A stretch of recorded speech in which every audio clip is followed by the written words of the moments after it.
It's Tuesday in Tryon, North Carolina, and the snow is finally starting to melt. It's been above freezing most of the day today, and 10 degrees above freezing most of the afternoon.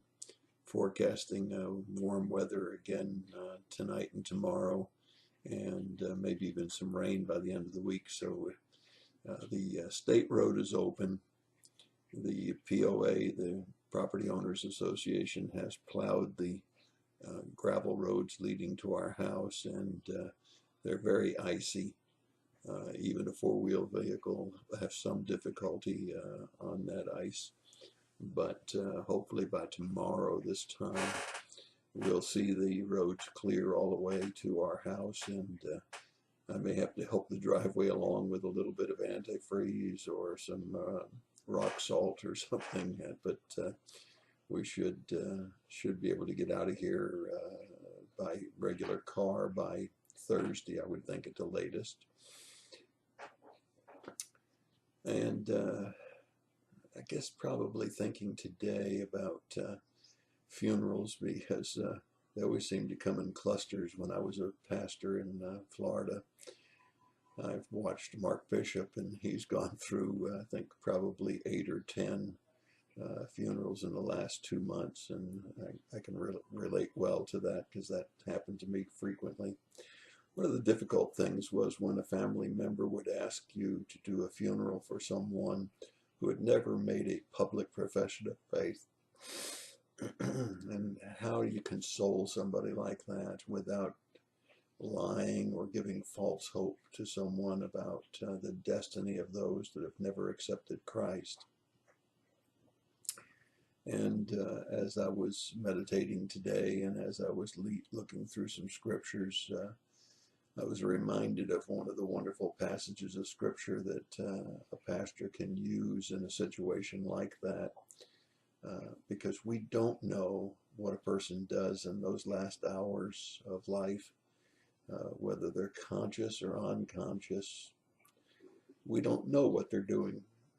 We don't know what their mind is saying or what their soul is saying, and it's not for us to judge who is going to heaven and who's not going to heaven. Sometimes it's quite easy to say, I know that so-and-so is in heaven because they made public professions and they lived their lives for God. But for those that you don't know well and that you don't know whether they ever made a public profession, the story of Jonah is quite applicable. It's chapter 2, verses 1 through 7. You remember the story. Jonah has been disobedient to God. He's gone exactly the opposite direction that God wanted him to go in. And God assigns to him a large fish. We want to be careful not to say whale, because we don't know that it was a whale. But a large fish was assigned to Jonah, and Jonah was in the belly of the fish, and that's where we pick up the story in chapter 2. Then Jonah prayed to the Lord his God from the stomach of the fish. And he said, I called out of my distress to the Lord, and he answered me. I cried for help from the depth of Sheol. You heard my voice, for you had cast me into the deep and into the heart of the sea, and the currents engulfed me, and all of your breakers and billows passed over me. So I said, I have been expelled from your sight. Nevertheless, I will look again towards your holy temple. Water encompassed me to the point of death. The great deep engulfed me, and weeds were wrapped around my head. I descended into the roots of the mountains, and the earth with its bars were around me forever. But you have brought me up my life from the pit, O Lord my God. While I was fainting away, I remembered the Lord, and my prayers came to you into your holy temple. Jonah was so near death, and he described it so vividly here in Jonah chapter 2, verses 1 through 7. And yet he cried out even as it seemed that he absolutely in the pit of hell. And it says that God was gracious, merciful, and kind. He heard his cries. He heard his prayer.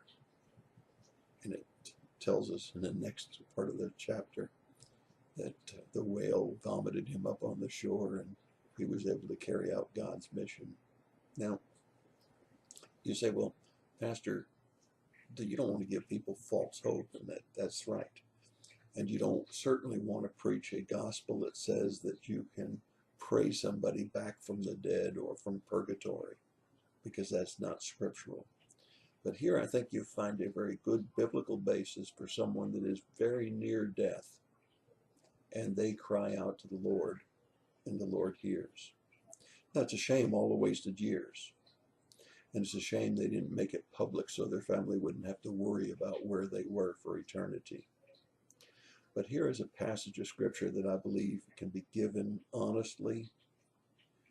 If a person has heard the gospel, has been receiving the gospel over and over again, I shouldn't say receiving, has been listening to the gospel over and over again. We don't know what they do many times in those last hours of life. Whether they cry out in despair and ask God to save them, or whether they don't.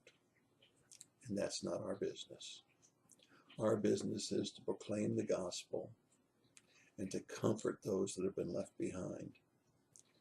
And for someone that has some doubt about their loved one, I think Jonah chapter 2 is a wonderful place to take them, because that person might have, could have, and God is merciful and kind that he can and often does save someone even in the 11th hour of their life.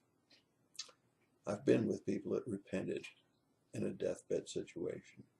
You say, well, how do you know it wasn't just for fire insurance? Well, I don't, but that's not my business. My business is to share the gospel, to let them know what the way of salvation is. It's God's business to see their hearts and to know whether they're for real.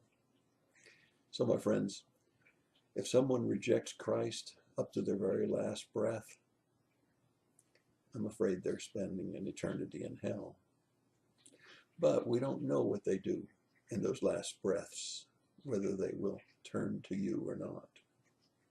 So we're just going to have to give this verse as a verse of some chance that someone who's never made a public confession may have at the 11th hour been just like Jonah when he felt like he was in the very pits of hell and God heard his voice. That's your thought for the day. God bless you and have a great day.